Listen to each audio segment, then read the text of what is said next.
Roadblocked as land dispute returns between the people of Bambili and Kwen communities in the Northwest region. Artist Adamu Shopping arrested in case involving a minor in littoral region. 3 suspects arrested over alleged attacks on motorcycle riders in Bonaberry Littoral. These and more in this newscast. It is 7 p.m. in the Littoral region and it's 7 p.m. in the Abakwa TV studios. Good evening, ladies and gentlemen, and thanks for joining us on yet another exciting edition of the Primetime Newscast on Abakwa Television. For presentation, I am Gashi Sharon. Let's begin the news in the Northwest region, where the long-running land dispute between the Kwen and Bili people has flared up again yesterday morning, triggering major disruptions along the Bamenda-Bambili road. Let's get details from our correspondent.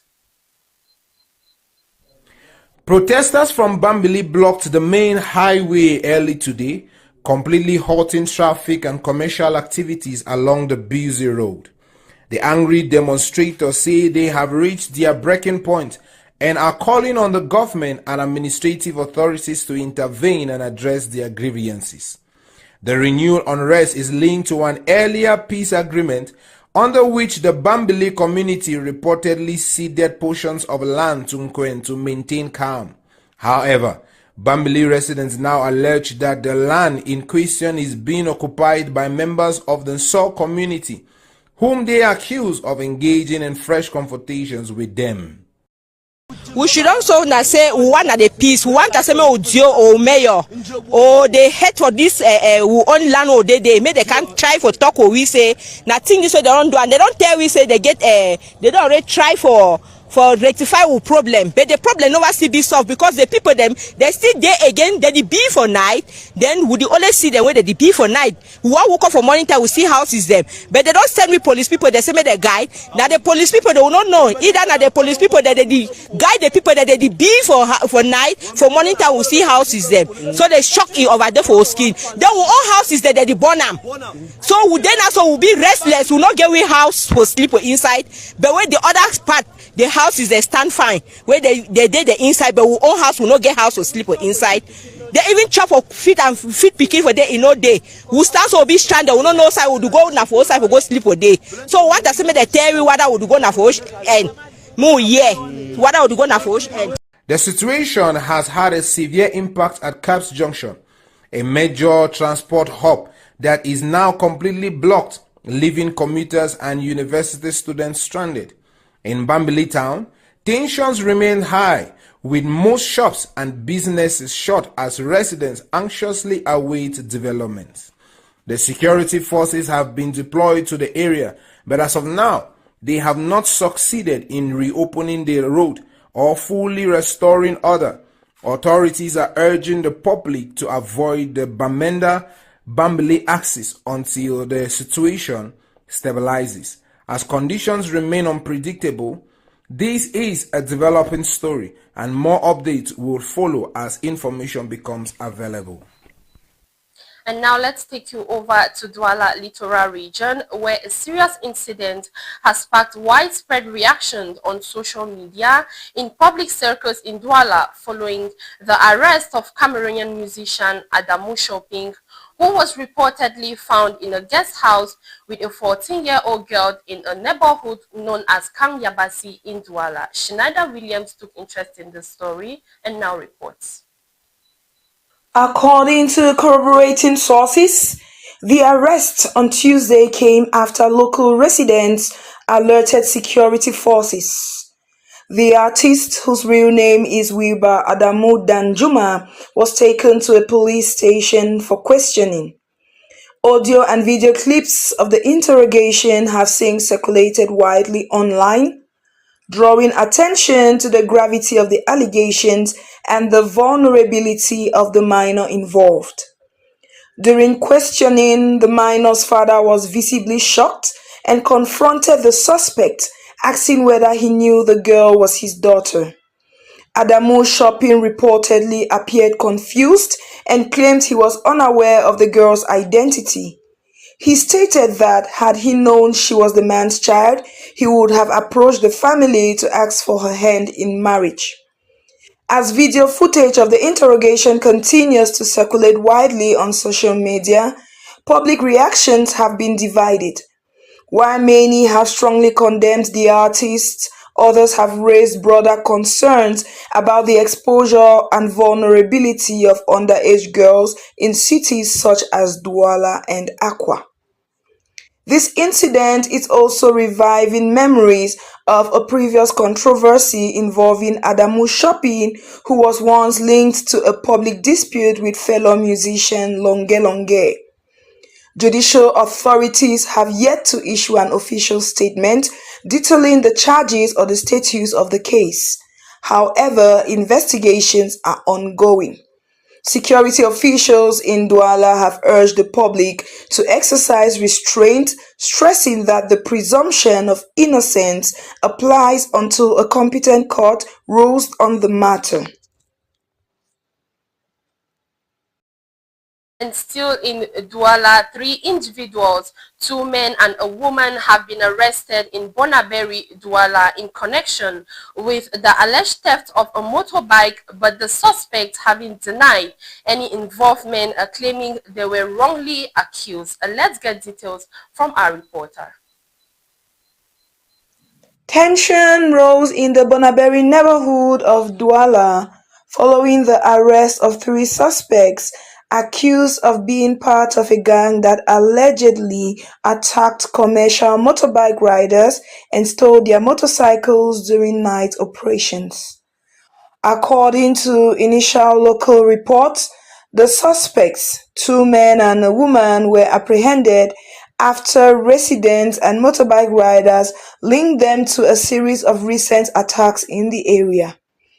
Witnesses alleged that the group used deceptive tactics, with the woman reportedly gaining the trust of riders before the men carried out the assault and theft. However, the suspects have strongly denied the accusations. Speaking during questioning, they claimed they were merely walking through the neighborhood on their way to their own quarter of residence and had no knowledge of any stolen motorbike. They insisted they are innocent and victims of mistaken identity. Security forces have opened an investigation to establish the facts and determine whether the suspects are connected to the reported incidents. The stolen motorbike has not yet been formally linked to the suspects, according to preliminary information. Meanwhile, local authorities have called for calm, urging residents to allow the investigation to run its course, while reminding the public that suspects are presumed innocent until proven guilty. This case has reignited concerns over rising insecurity in Bonaberi, particularly affecting motorbike riders, and has renewed calls for enhanced night protocols and better lighting in high-risk areas. And on to issues of domestic abuse. A group of women in Bojongo neighborhood in the littoral region, Bonaberi, have taken a man to law and taken law into their hands by publicly attacking a man accused of resident domestic violence repeatedly on his wife. This is an incident that has reignited debate over domestic violence and mob justice in Cameroon. Menyan Sibel has details in this report.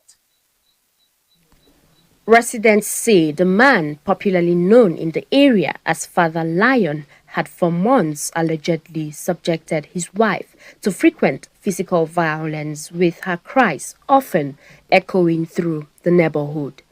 Tensions reportedly escalated a few days ago when the woman was again heard screaming. Eyewitness video footage that later circulated widely on social media shows the man attempting to defend himself with a machete before being disarmed by another resident. The woman was then seen beating him with sticks and other objects, forcing him to flee and to take refuge in a nearby hut. Domestic violence remains widespread and largely underreported in Cameroon, where women are the most affected. Deep-rooted patriarchal norms and weak enforcement of laws often deter victims from seeking justice, enabling abusers to continue acting with impunity. Incidents such as the Bonjongo confrontation highlight how the absence of effective institutional responses can provoke community-led actions that border on mob justice, sometimes with deadly consequences.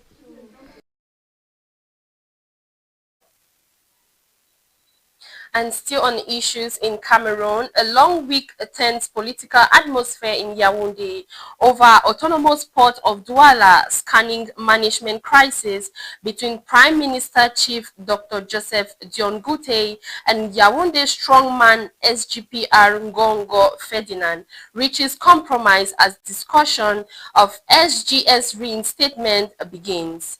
PAD Director Cyrus Ngo will reinstate SGS as Dion Gute, Motaze and Rene Sadi and Jean Bibi wants only if SGS works according to the Scanning Reorganization Decree of 2019. According to the document, several key issues will be at the heart of the discussions. These include, in particular, the assessment of the condition under which SGS could be granted authorization to operate at the port of Douala, Bonaberi, in accordance with the PAD Reorganization Decree of January 2019, the terms governing the occupation of the public port domain, as well as the mechanisms of making available the information necessary for the secure operation of scanning activities, thus ending recent operations by the transatlantic.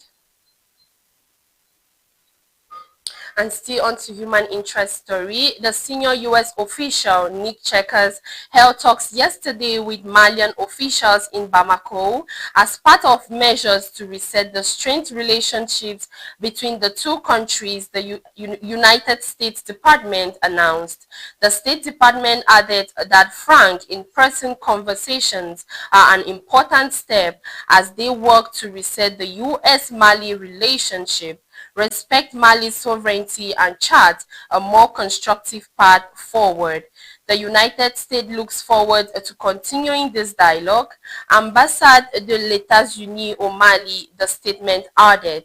The official is also expected to meet officials from Burkina Faso and Niger, all members of the Sahel Alliance. U.S. relations with these countries have been the best in recent years following military takeovers and their alignment with Russia. The recent shift in diplomacy signals a U.S. acceptance of the authority in these countries despite concerns about a lack of democracy. And over to issues that involves Cameroon and Nigeria. 705 Nigerian refugees return home after a decade in Cameroon. A total of 705 Nigerian refugees have returned to Borno State in northeastern Nigeria, marking the second batch of refugees to leave Cameroon under the voluntary repatriation program.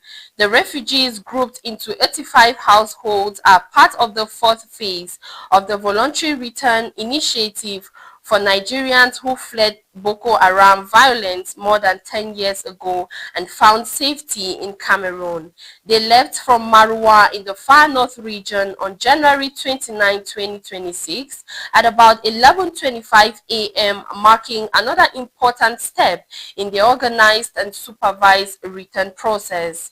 The send-off ceremony was attended by the governor of Far North Region, Mijiyawa Bakari, Nigerian authorities, including a representative of the Borno State Governor Lawan Abba Wikilbe, and UNHCR resident representative Monique Rudakogra. Officials praised Cameroon's hospitality and reaffirmed their commitment to ensuring that the returnees are safely reintegrated into their communities. This repatriation reflects growing efforts for both countries and humanitarian partners to support durable solutions for displaced population. And on to a sad news in the Christian community. American gospel musician legend Don Ron Kenoly died on February 3rd, 2026 at the age of 81. His longtime music director Bruno Miranda announced on Tuesday. In an Instagram post, Miranda described Dr. Kenoly as a dedicated worship leader who saw his calling as far more than performance, a man who carried the same humility and reverence for God outstage as he did on stage. Ron Kenoly was known worldwide for his popular hits such as Jesus is Alive and Lift Him Up, and impacted generations through his ministry and recordings, which blended contemporary gospel with a strong focus on congregational worships. The cause of his death was not disclosed. Tributes have been pouring out for Dr. Ron Kenoly, whose legacy continues to resonate with the Christian community of worship. May his soul rest in peace. And still on to news out of the United States. New Orleans, Los Angeles, February 3rd, 2026. In a stunning victory for border security under President Trump's administration, the ICE agents arrested 46-year-old Larry Tema, an illegal alien from Cameroon who was shockingly recruited by the New Orleans Police Department and issued a firearm despite his active deportation order. Tema, who entered the U.S. legally in 2015 but had his permanent residency denied in 2022 due to fraud, ignored multiple immigration court appearances, leading to an in absentia removal order. Just 1 week away from the graduating police academy on January 28, 2026, this criminal was forced to enforce American laws while flagrantly violating them, himself a felony for illegal aliens to possess firearms. This arrest highlights the chaos of open border policies pushed by Democrats, where sanctuary city mindsets like those in New Orleans allow dangerous illegals to infiltrate our land enforcement ranks, endangering citizens everywhere. President Trump's Secretary Noem are restoring law and order by empowering ICE to root out these threats, proving once again that strong borders saves lives and protect our institutions, while the NOPD claims they verified Tema via E-Verify without red flags. This incident exposes the glaring weaknesses in a system undermined by years of leftist leniency on immigration. Trump's zero-tolerance approach is a breath of fresh air, ensuring no more illegal slips through to carry guns and badges they have no right to. As DHS Assistant Secretary Tricia McLeathan stated, what kind of law enforcement department gives criminal illegal alien guns and badges? A question that echoes the failures of Biden-Harris era and underscores why Trump's leadership is essential for America's safety. And on to another sad story. Saif al-Islam, a Gaddafi, son of late Libyan leader Muammar Gaddafi, has been killed by armed men, according to his advisor, quoted by local media and AFP on Tuesday, February 3rd, 2026. The 53-year-old, who was wanted by the International Criminal Court for crimes against humanity, was reportedly assassinated by 4 gunmen who stormed his residence after disabling security cameras. He was then executed, according to Libya Al-Arha TV. His advisor first announced his death on Facebook, while his cousin described him as having fallen as a martyr. Media report says that the killing occurred south of Zenten in western Libya. Once seen as a possible successor of his father, Saif al-Islam later lost his reformist image during the 2011 uprising. He was arrested, sentenced to death in 2015, and later granted amnesty in 2021. He attempted to run for president, though elections were never held. Former regime spokesman Musa Ibrahim condemned the killing as treacherous, saying he spoke with him just 2 days ago. Libya remains deeply divided, with rival governments in Tripoli and Benghazi struggling for control more than a decade after Muammar Gaddafi's assassination. May his soul rest in peace. And it's on this note, ladies and gentlemen, that we have come to the end of this edition of the Primetime Newscast on Abakwa Television. The news was produced by Akoni Brandon, supervised by the station's director King Wills, coordinated by the entire news desk of Abakwa Television. And at the anchor, I have been Gashi Sharon. Do stay in the company of more interesting programs coming up on Abakwa Television. Thanks for watching and good night.